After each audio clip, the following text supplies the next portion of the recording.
IMF की एक report के मुताबिक पाकिस्तान 126 अरब अमेरिकी डॉलर के कर्ज के बोझ के तले दबा हुआ है। पाकिस्तान के केंद्रीय bank state bank of Pakistan के मुताबिक पाकिस्तान पर इस वक्त उसकी जीडीपी का 70% कर्ज है। जीडीपी का 70% कर्ज किसी भी देश को इस बात को सोचकर डर लग सकता है, लेकिन पाकिस्तान बेखौफ है, इस बात से बेखबर है कि उसके साथ होने वाला क्या है। बस यही बात है कि पाकिस्तान के साथ होने वाला क्या है, इस बात से अमेरिका परेशान है। मतलब कर्ज पाकिस्तान ले रहा है और चिंता में अमेरिका है, और इसी चिंता के समाधान के लिए अमेरिका मोदी की शरण में पहुंचा है। अमेरिका की चिंता तो आपको बताऊंगा ही, साथ ही बताऊंगा कि पाकिस्तान पर कुल कितना कर्ज है। जो अभी 70 करोड़ डॉलर का कर्ज चीन ने पाकिस्तान को दिया है, उससे अलग भी पाकिस्तान के ऊपर चीन का कुल कर्ज का 30% हिस्सेदारी है, और बताऊंगा कि किसका कितना कर्ज है। नमस्कार, एनएमएफ न्यूज देख रहे हैं आप, मैं हूं आपके साथ अभिषेक पुंडीर।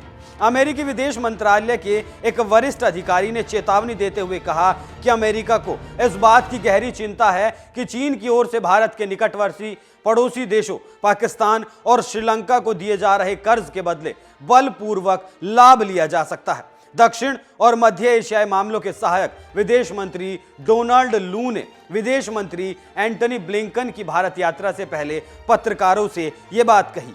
हम इस बात को लेकर बहुत चिंतित हैं कि भारत के निकटवर्ती देशों को दिए जा रहे चीनी ऋण का दुरुपयोग किया जा सकता है।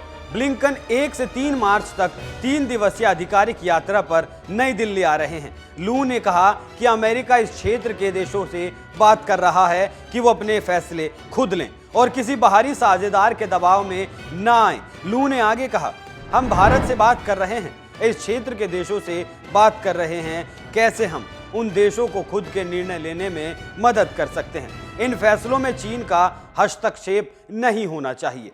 इससे पहले पाकिस्तान के वित्त मंत्री इशहाक डार ने घोषणा की कि चीन विकास बैंक के बोर्ड ने देश को 70 करोड़ अमेरिकी डॉलर का कर्ज दिया है। एक सवाल के जवाब में लू ने बताया कि चीन के मुद्दे पर भारत और अमेरिका के बीच गंभीर बातचीत हुई है। लू ने बताया, हमने निगरानी गुब्बारा प्रकरण से पहले और बाद में चीन को लेकर गंभीर बातचीत की, इसलिए मुझे पूरी उम्मीद है कि बातचीत आगे भी जारी रहेगी। आपको बता दूं कि ये बदलते भारत की तस्वीर है, नहीं तो अमेरिका को क्या पड़ी थी। कर्ज देने वाला चीन है, लेने वाला पाकिस्तान है, तो अमेरिका क्यों अपनी टांग बीच में अड़ाए? क्योंकि अमेरिका को भारत की ताकत का अंदाजा हो चुका है। जब भारत चीन पर दबाव बनाकर श्रीलंका के लोन को रीस्ट्रक्चर करवा सकता है, तो पाकिस्तान के मामले पर भी चीन को आगाह कर सकता है। अब वो वक्त भी याद करिए जब देश में यूपीए की सरकार हुआ करती थी और पाकिस्तान जब सीमा पर कुछ हरकत करता था तो भारत के हुक्मरान अमेरिका पहुंच जाया करते थे और कहते थे, अदना सा देश जो हमसे टूट कर बना है, उससे हमें डर लग रहा है, वो हमें डरा रहा है। भारत बड़ा और ताकतवर देश पाकिस्तान जो अकेले यूपी की बराबरी भी ना कर सके, वो डरा दिया करता था और हम अमेरिका पहुंच जाया करते थे। लेकिन देखिए बदलते वक्त को, आज अमेरिका भारत से बात करने के लिए भारत आ रहा है। हर क्षेत्र में सक्षम देश भारत से चर्चा करने के लिए आ रहा है, वो भी दूसरे देश के मामले पर। तो यहां समझना होगा कि भारत की तस्वीर बदल रही है और अभी और भी बदलेगी। अब देखिए पाकिस्तान की कंगाली की कुछ और तस्वीर आपको दिखाता हूं, कुछ और आंकड़े दिखाता हूं आपको कंगाली के प्रकाष्ठा को समझने में मदद मिलेगी। पाकिस्तान के केंद्रीय bank state bank of Pakistan के मुताबिक पाकिस्तान पर इस समय जीडीपी का 70% कर्ज है।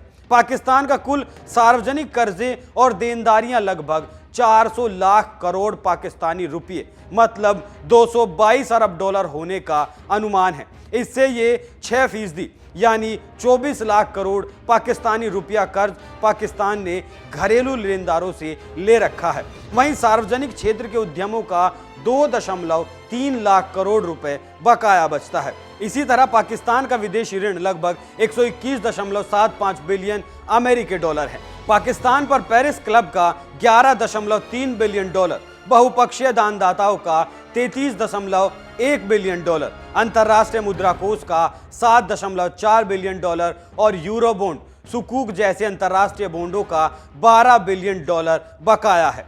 चीन पाकिस्तान आर्थिक कॉरिडोर के कारण पाकिस्तान पर चीन का भारी भरकम कर्ज है। पाकिस्तान पर सऊदी अरब, संयुक्त अरब अमीरात और कतर का भी बहुत मोटा कर्ज बताया जाता है। इन देशों ने पाकिस्तान से उधार पेट्रोल और गैस का भी आयात किया है। अंतर्राष्ट्रीय मुद्रा कोष की रिपोर्ट के मुताबिक पाकिस्तान पर चीन का 30% विदेशी कर्ज बकाया है। इसमें चीन के सरकारी वाणिज्य बैंकों का कर्ज भी शामिल है।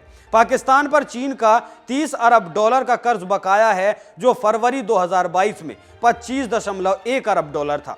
पाकिस्तान को चीनी सहायता IMF ऋण से 3 गुना अधिक माना जाता है और विश्व बैंक और एशियाई बैंक दोनों फंडों से ज्यादा है। अभी और सुनिए, अभी पाकिस्तान की एक कंगाली का एक और किस्सा बाकी है। दरअसल आर्थिक संकट में डूबा पाकिस्तान IMF समेत पूरी दुनिया के देशों से कर्ज की मांग कर थक चुका है, लेकिन सभी जगहों से उसे खाली हाथ लौटना पड़ा। उसके कटोरे में किसी ने कुछ भी नहीं डाला। ऐसे में पाकिस्तान को चीन से मदद मिलना एक बड़ा सहारा है, लेकिन ये काफी नहीं है। हालांकि बीते दिनों एक खबर और आई थी कि पाकिस्तान उम्मीद लेकर दुनिया के सबसे शक्तिशाली परिवारों में शामिल रोथस्चाइल्ड फैमिली के पास पहुंचा था। रोथस्चाइल्ड परिवार रोथस्चाइल्ड एंड कंपनी नाम से मल्टीनेशनल फाइनेंसिंग कंपनी चलाता है। ये कोई छोटी मोटी लोन कंपनी नहीं है, बल्कि कई देशों को लोन देने वाली अरबों खरबों की फर्म है। ये कंपनी अब तक करीब 30 देशों को फाइनेंशियल मदद मुहैया कराकर उन्हें डिफॉल्टर होने से बचा चुकी है। अभी उसके कटोरे में जगह बची है। चीन से मिला $700 मिलियन पाकिस्तान के लिए काफी नहीं है। पाकिस्तान के आर्थिक संकट के लिए सबसे ज्यादा जिम्मेदार वहां के हुक्मरान रहे हैं। उनकी गलत नीतियों की वजह से देश की आर्थिक स्थिति लगातार खराब होती चली गई, लेकिन हुक्मरानों ने ध्यान नहीं दिया, सिर्फ अपनी जेबें भरते रहे। पाकिस्तान में अस्थिर राजनीतिक स्थिति, सेना का दखल, भ्रष्टाचार, विदेशी प्रभाव संकट को और ज्यादा बढ़ा रहे हैं। आप इस खबर पर क्या राय रखते हैं, हमें कमेंट कर जरूर बताएं। नमस्कार।